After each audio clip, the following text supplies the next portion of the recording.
show you guys how to make the carousel now. It's going to be slightly different from what we did in the original demo because in the original demo, this one's sort of finicky. Like notice how it took a while to actually get to the next slide.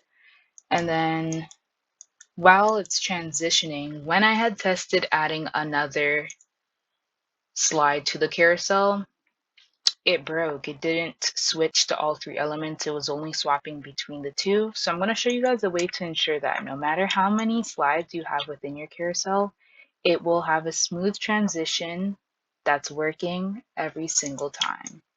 So I'm setting up my items. I've grabbed it from the asset page from the presentation.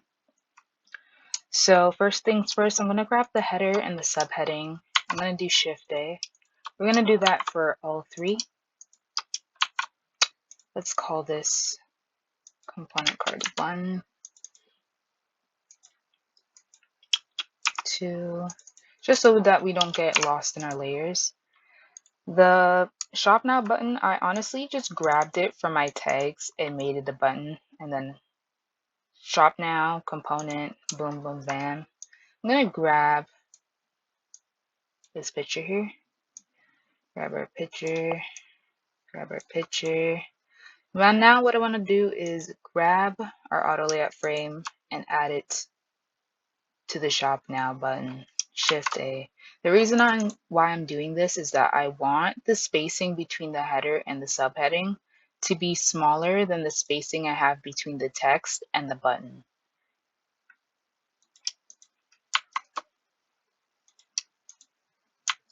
Alright, so let's adjust this a little. Low key, I feel like this could be on one line. Hold on.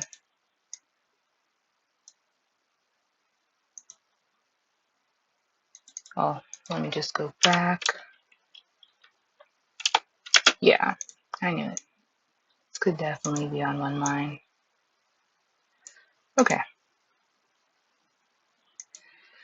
So let's make this a little bigger. And then let's make the gap between these smaller. And then let's make this so that it's sitting on the same as the other ones.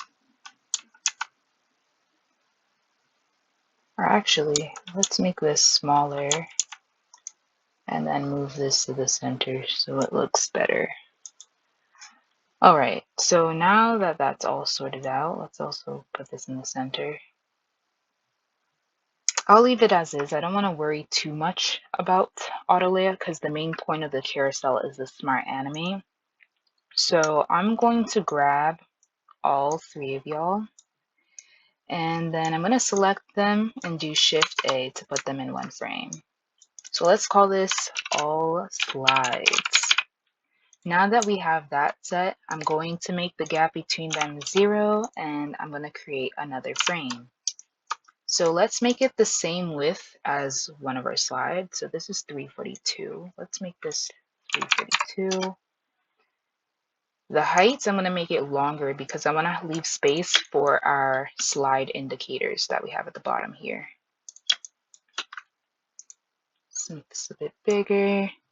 Then I honestly want to remove the fill from that because this is just going to be an invisible, container. So we'll call this carousel container. All right, so I'm going to make an ellipse with whoops.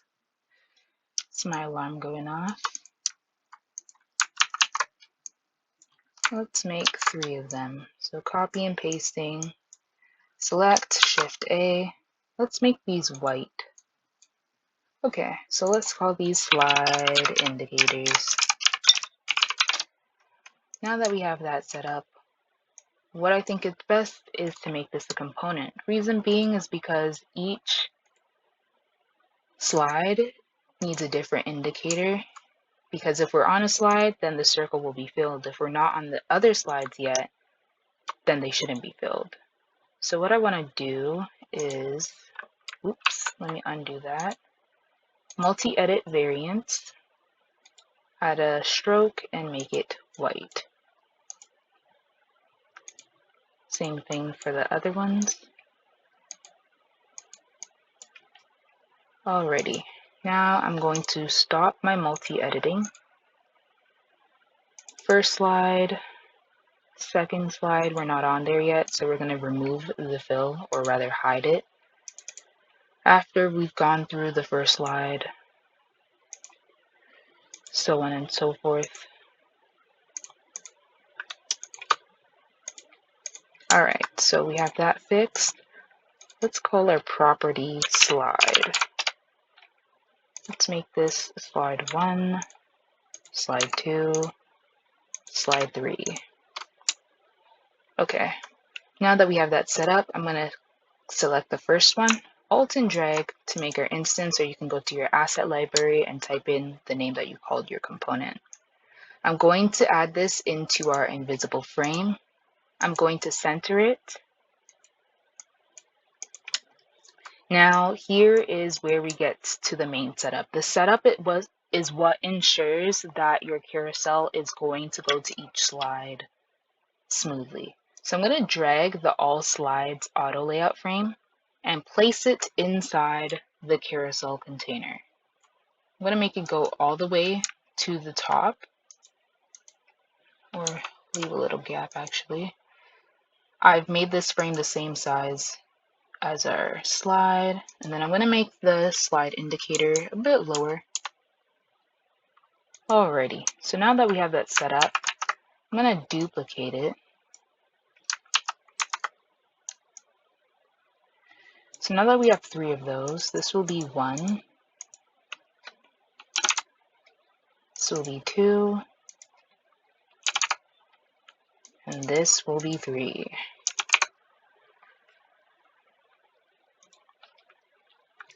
I'm going to click on the all slides auto frame. I'm holding on shift, and now I am dragging to the next one.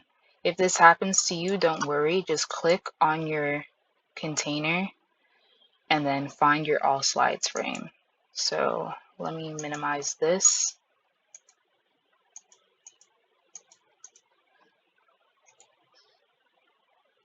Okay, I guess it doesn't want to minimize. I'm going to put it in container 2. So now it's hidden. I'm going to get our slide carousel container 3. You can also use your arrow keys if it's easier, but it's also a lot slower. So I'm just like holding and then letting go and then holding again to ensure that it doesn't go out of the container again. So now that everything is set up, I'm going to select all of these and I'm going to hit on this little arrow beside the component symbol. And I'm going to create a component set. What this is doing is creating multiple variants in one go. We can call this our carousel cards, or whatever floats your boat. Now we're going to go to prototype or shift E.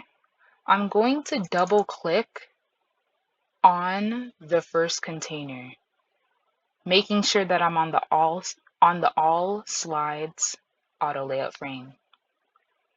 So I'm going to drag this flow on the outermost layer of the second container.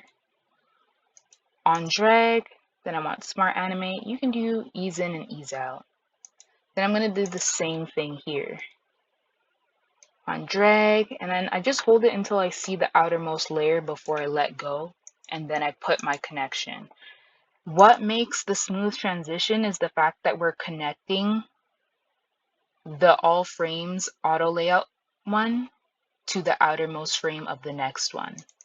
So now that we've done all of these, we're going to go backwards. We're going to do our all slides.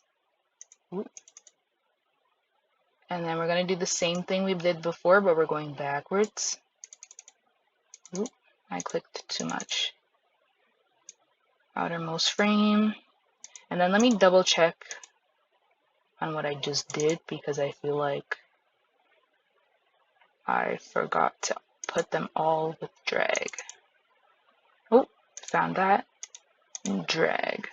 Alright, so now let's actually test this and see if it works. So I'm going to grab the first one. Let's go to design. Alt and drag to get our instance. And let's paste it within this frame. Let's call this slide demo. So I'm going to click on that. We're going to go back to prototype. And let's see. Alright. Okay, so it's smooth. We have everything together. One thing we just need to fix is the slide indicator. So we can go back to our original component and fix that. So let me go to design. Let me click this. I'm going to go on 2 because I'm on container 2. I just double clicked, by the way. And then I'm going to go 3 to make sure that's correct. So let's preview that again. Okay, so everything is working. That is our on drag carousel.